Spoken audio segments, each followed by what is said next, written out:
Bien, saludos. Esto es Metrópolis Social, un espacio en el que buscamos orientar, guiar a toda la ciudadanía en todos los aspectos relacionados con el mundo social, político y económico, y muy especialmente en relación a todo lo que está ocurriendo en la región.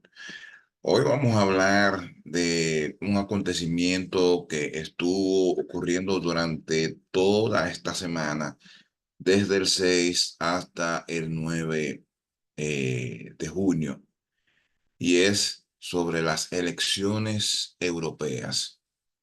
Las elecciones europeas en donde se eligieron 720 eurodiputados que estarían conformando el Parlamento Europeo, uno de los tres instrumentos y estamentos fundamentales de la Unión Europea, que está compuesta por el Consejo Europeo, por la Comisión Europea y por el Parlamento Europeo. Estas elecciones se realizan de manera simultánea durante estos 4 días, los 27 países que conforman la Unión Europea. Y el mecanismo es el siguiente. Una vez que pasen las elecciones, como ya ha ocurrido, el Consejo Europeo va a sostener una serie de consultas, de reuniones de consultas, a los fines de proponer un candidato o candidata a presidir la Comisión Europea. Y este candidato o candidata tendrá que ser elegido por el Parlamento Europeo. Ahora bien, ¿cómo se compone este Parlamento? Como les he indicado, son 720 eurodiputados elegidos por los 27 países que conforman la Unión Europea. Estos diputados son elegidos de manera directa por los países miembros de la Unión. Quienes más representación tienen son Alemania, Francia y España.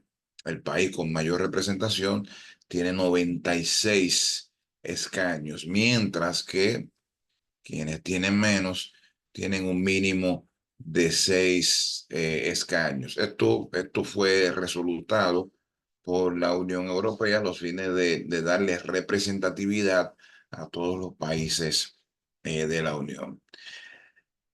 En el seno del Parlamento hay diferentes tipos de familias políticas. Cada partido que gane o cada diputado que gane escaños a través de la votación interna de sus países no va a una curul en representación del país, sino que se va a añadir o va a crear una familia o un grupo político que esté afín a su ideología política. En el momento, aunque eso vamos a ver si se va a mantener así, en el momento hay, en el momento,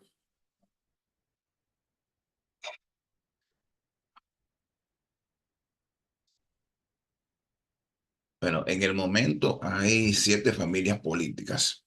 Uno, el Partido Popular Europeo, que es el que desde hace alrededor de más de 2 décadas tiene la mayoría de los escaños, pero no representa la mayoría absoluta. Luego está el Partido Socialista, que representa el segundo mayor escaño durante ese mismo tramo. Está el Partido de Renovación Europa, presidido muy especialmente por el partido de Emmanuel Macron. Y luego están los partidos conservadores, los liberales, Partido de Identidad y Democracia y los no alineados. Los partidos de Identidad y Democracia y los conservadores reformistas están liderados por las familias políticas, están lideradas por partidos de la extrema derecha. Entonces, lo que ha ocurrido en los últimos años es que entre los socialistas y los conservadores se han puesto de acuerdo en lo que se ha denominado la política de cordón sanitario a los fines de establecer una mayoría mecánica e impedir que la extrema derecha pudiese tener algún tipo de efecto en sí sobre las decisiones del Parlamento Europeo.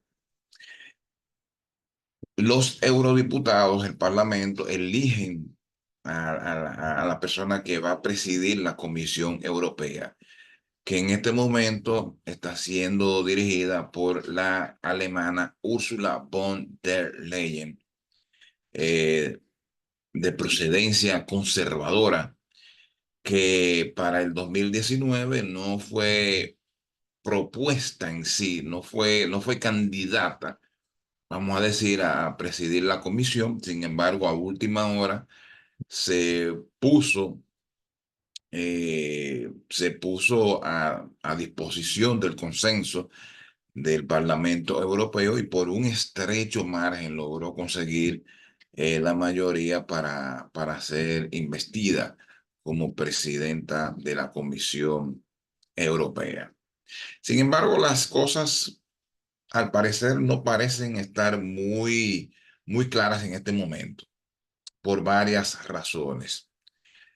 La extrema derecha ha venido calando posiciones de manera consistente en los últimos años, llegando en el 2019 a tener alrededor de un 18% del total de los escaños, cuando apenas hace alrededor de 20, 25 años no llegaba a más del 1%. Se estima que la extrema derecha, una vez se termine de contabilizar todos los votos de todos los estados, la extrema derecha en su conjunto va a tener más de un 25% del total de los escaños. Ya se prevé que el partido socialista va a perder algunos escaños. eh, También se prevé que el Partido de Renovación Europa de Emmanuel Macron va a perder muchos escaños, entre 20 y 25 escaños, y el Partido Popular Europeo se va a mantener con la misma cantidad, alrededor de 182 a 184 escaños. ¿Qué significa esto? Que a diferencia de lo que ocurría en el pasado, la mayoría mecánica entre los conservadores de derecha y los socialistas centro izquierda no van a poder hacer mayoría. Entonces, necesariamente van a tener que pactar con los no alineados o con alguna de las familias políticas de la extrema derecha, rompiendo así el denominado cordón sanitario. Y es por eso que hemos visto que en los últimos meses han habido acercamientos entre Ursula von der Leyen y Giorgia Meloni del partido Hermanos de Italia, que se prevé que también eh, va a ganar de manera aplastante en Italia.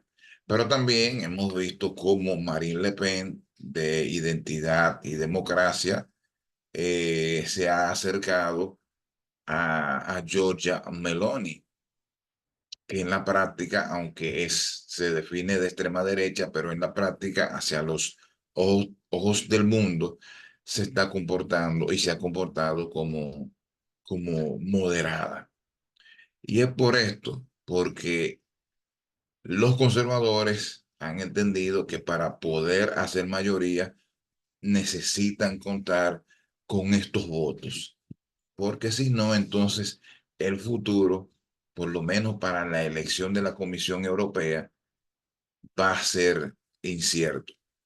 Pero además de eso, se necesita el acercamiento entre dos o más familias políticas a los fines de llevar a cabo eh, decisiones fundamentales que están en la mira de los ciudadanos europeos. Temas como la migración, la seguridad, la defensa, la estrategia eh, geopolítica. Todas esas son cosas que preocupan de manera directa a los europeos. Ahora bien, ¿por qué la extrema derecha ha venido teniendo estos resultados recientemente? Hay varias explicaciones. Número uno, tenemos que el tema de la migración, si bien es cierto, no es un tema tan álgido en todos los países. Incluso hay muchos sondeos de algunos de estos países que indican que la migración está en un sexto o un séptimo lugar de las preocupaciones de los ciudadanos. Pero hay otros que no. Hay otros en el que los ciudadanos le han puesto mucha atención a esto. ¿Y qué es lo que pasa? Tú tienes una política de liberal progresista que indica que la Unión Europea debe tener una política de puertas abiertas.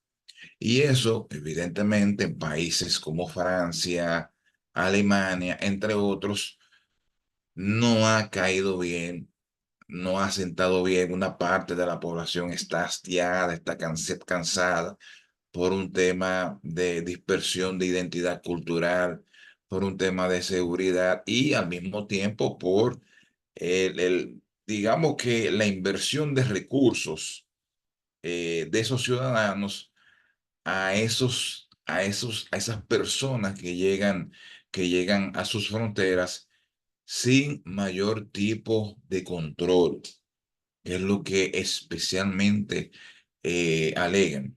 Entonces, ¿qué te dice la extrema derecha? Hay diferentes vertientes.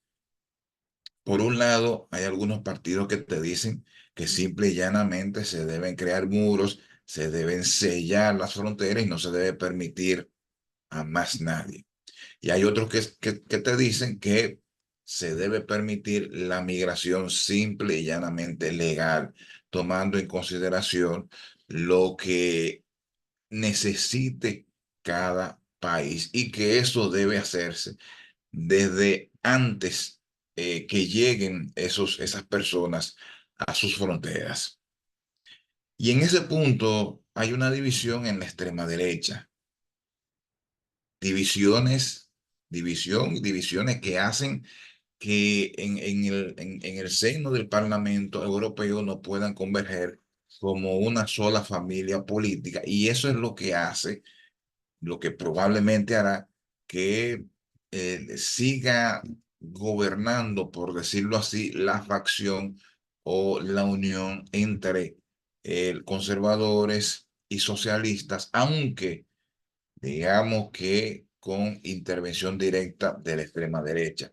Pero si no fuese por esto, si no fuese por esta división entre la derecha, entonces pudiésemos estar viendo situaciones muy difíciles de manera operativa en el seno del Parlamento Europeo. Pero también en relación al tema de la migración, tenemos que tomar en consideración el tema de los costos que implica esto. Claro, la postura más liberal indica que estamos hablando de un tema de derechos humanos, ciertamente, pero también los ciudadanos europeos están hastiados de esta situación, tomando en cuenta que se le ha encarecido la vida, que las cosas se le han puesto más difíciles por las diferentes situaciones geopolíticas que han venido pasando en los últimos años. El COVID-19, el tema de los fletes de transporte, la guerra de Ucrania y sin lugar a dudas lo que está pasando en el Mar Rojo, que de una forma u otra también afecta el comercio internacional y todo lo que esto implica. pero también el tema de la defensa a nivel mundial. La Unión Europea necesita, para algunos, seguir invirtiendo más y más en su defensa, mientras que otros indican que está bueno con lo que ya tienen, con lo que ya han hecho y especialmente con la protección a Ucrania. Y ahí viene otra diferencia también que afecta a la derecha izquierda. Hay una derecha más radical que siempre ha estado ligada a Rusia y a Vladimir Putin. Y ahí tenemos que hablar de identidad y democracia liderada por Marine Le Pen, que aunque en la práctica y en este momento se ha tratado de distanciar de Rusia por el amplio rechazo que tiene su intervención en Ucrania, en Francia y en la mayor parte de Europa. Pero es un partido que ha estado siempre ligado a Rusia, así como otros integrantes de, del acuerdo, otros integrantes de la familia política de identidad y democracia. Sin embargo, hay otros partidos de la extrema derecha, especialmente que están en la familia de conservadores y reformistas, que entienden que Europa debe hacer absolutamente todo lo posible por resguardar sus derechos en, en relación en relación a Rusia. Estos partidos son atlantistas, es decir, que están total y absolutamente de acuerdo con que toda Europa esté a la par con la organización del Tratado del Atlántico Norte, la OTAN. Y por otro lado, hay una parte de la derecha dirigida por Identidad y Democracia que entienden que debemos hablar de una Europa, digamos que antifederalista, una Europa en el que cada país pueda tener la voluntad y soberanía absoluta de hacer lo que más le entienda, lo que más le convenga, según sus intereses. Claro está, tomando en consideración ciertamente que en algunos elementos, eh, algunos aspectos se debe ceder parte de su soberanía a una entidad supranacional. Estos son puntos que tienen divididos aparte de la extrema derecha y por eso hay dos familias y quizás haya una más porque hay que tomar en consideración que el partido Fidesz de Víctor Orbán, prácticamente dictador de Hungría, que anteriormente pertenecía a la familia de los conservadores, sin embargo, en el 2021 fue expulsado de dicha familia, se fue de manera independiente y ahora habría que ver si estaría formando o un grupo, una familia política aparte junto con otros partidos, o estaría alineándose con Identidad y Democracia o con los conservadores y reformistas. Hay que indicar que Víctor Orbán tiene ya alrededor, bueno, más de 15 años gobernando Hungría con sus altas y sus bajas y puede ser un factor determinante. Pero también está la AfD de Alemania. La AfD que pertenecía a la familia política de Identidad y Democracia. Sin embargo, debido a una serie de escándalos en el que eh, parte de sus dirigentes hablaban francamente de temas de xenofobia, de alusión al nazismo, entre otras cosas, este partido fue expulsado de, de dicha familia política. Sin embargo, también va a ser un factor, un jugador importante en este ajedrez político de la conformación del nuevo Parlamento Europeo, puesto que este partido terminó en segundo lugar en las elecciones europeas de Alemania, independientemente de todos los escándalos, de todo lo que han tenido que pasar durante estos meses, terminó en un sólido segundo lugar, alcanzando alrededor de un 20% del total, del total de los votos. Es decir, AfD pudiese estar llegando a un acuerdo con el Fidesz y con otros partidos de no tanta representación.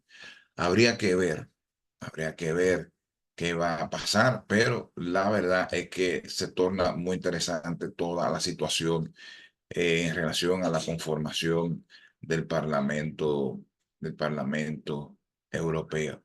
Y lo que es incontestable es que, independientemente de que la extrema derecha no se ponga de acuerdo en algunos aspectos, y eso, aspectos que son total y absolutamente digamos que poco conciliables, por lo que les he estado explicando. Hay algunos que son prorrusos, otros que son antiprorrusos, algunos que son federalistas, otros que son antifederalistas.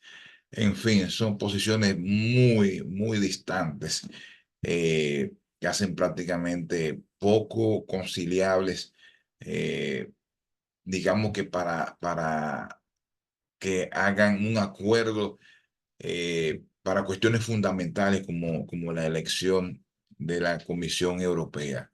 Pero sí pudiesen estarse poniendo de acuerdos para temas tales como el cambio climático, liderado en este caso por el Partido de los Verdes, que también tuvo una reducción significativa en el Parlamento en lo relación a los temas de migración, aunque de por sí ya con el pacto firmado hace poco tiempo por los países de la Unión Europea, el tema de la migración tal cual como lo hemos visto en Europa, eh, va a sufrir cambios importantes.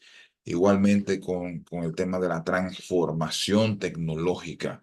eh, en donde hay muchas similitudes en estas dos familias políticas y en algunos aspectos relacionados con la ideología que ha llevado a cabo la familia política de Renovación Europa, liderada por Emmanuel Macron. También hay algunos aspectos en los que ahí pudiesen estarse poniendo de acuerdo.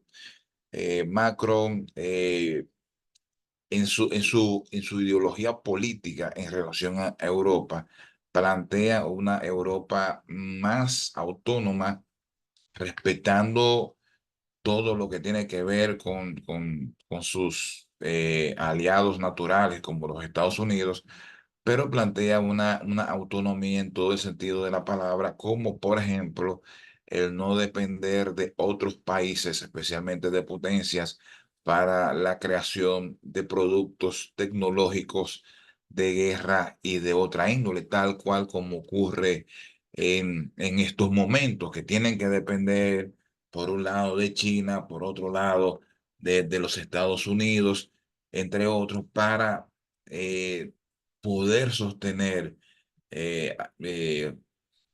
sectores importantes de sus economías. Eso plantea Emmanuel Macron con renovación o regeneración de Europa. Así que vamos a ver qué va a pasar con todo esto, pero eh, es importante lo siguiente. Si bien es cierto, ahora tenemos vamos a tener una mayor variedad en torno a esos estamentos de la Unión Europea, pero ellos se van a enfocar más en relación a lo que tiene que ver con los temas nodales de su defensa, defensa militar, defensa alimentaria, defensa industrial. Y eso, de una forma u otra, pudiese afectar los intereses de Latinoamérica. ¿Por qué? Porque estamos hablando de posturas más radicales en relación a la protección de sus productos, de sus ciudadanos, de sus empleos, de su mano de obra, en todo el sentido de la palabra. La Unión Europea tiene acuerdos con Latinoamérica a través del Mercosur y a través de los tratados con el CARIFORUM, en el que se beneficia a los países de la denominada Cuenca del Caribe y evidentemente el Mercosur a los países del Mercado Común del Sur. Me acuerdo que desde hace varios años se ha estado por renegociar, por renovar, aunque no ha sido posible. Y esto me temo que esta composición va a hacer que eso sea todavía mucho más difícil eh, para esa parte del mundo. La verdad es que también el auge de la extrema derecha tiene mucho que ver con el hastío de las personas en, en, en, en que se le dé importancia, según ellos, a temas que no son de la máxima prioridad, tales como lo que representa el denominado wokismo implantado, digamos que en los Estados Unidos. Los ciudadanos europeos han establecido claramente cuáles son sus pretensiones, lo que tiene que ver con su seguridad alimenticia, defensa, migración, entre otras cosas, y el manejo, digamos, de una forma u otra muy parcial hacia el colectivo en general y no tomando en consideración las características específicas de cada uno de sus países, es lo que ha hecho que cada vez más los ciudadanos europeos se tornen hacia la extrema derecha. Que esto sea bueno, que esto sea malo, bueno, vamos a ver qué va a pasar, pero esta es la realidad que hoy estamos viviendo. En países en donde usted nunca iba a soñar que la extrema derecha iba a tener algún tipo de oportunidad, en esos países ya son gobiernos, están a punto de ser gobiernos. Ahí tenemos el caso de Países Bajos. Tenemos el caso de Portugal, que aunque no es gobierno, pero ha logrado un repunte extraordinario. La Chega, que en apenas 3 años se ha metido en alrededor de un 18%. Tenemos Polonia, Eslovaquia, Hungría, por ahí está Bélgica también. Ni hablar de lo que ha pasado en Francia con Marine Le Pen y Emmanuel Macron, en donde Macron recibió una zurra política, literalmente hablando, una zurra política que ha conllevado a que haya convocado a elecciones parlamentarias para finales de este mes. Fue una verdadera y absoluta zurra política. Fíjense también lo que ha pasado en Italia. En fin, y en Alemania ganó el conservadurismo, la coalición liderada por los conservadores, pero teniendo a la AfD de extrema derecha en un robusto segundo lugar. Así que bueno, vamos a ver, vamos a seguir hablando de esto largo y tendido, porque sin lugar a dudas que este reflejo de lo que ha pasado en Europa pudiese ser un reflejo de lo que pudiese estar aconteciendo en otras partes del mundo a nivel de ideologías políticas. Y vamos a ver cómo esto ahora afecta a la región latinoamericana. Con esto le damos punto final a esta edición de Metrópoli Social, no sin antes recordarle que se suscriba, denle like y comparta este contenido. Todos Todas las semanas estaremos junto con el amigo y hermano Alejandro Cuevas y otros invitados para hablar de diferentes tópicos de importancia.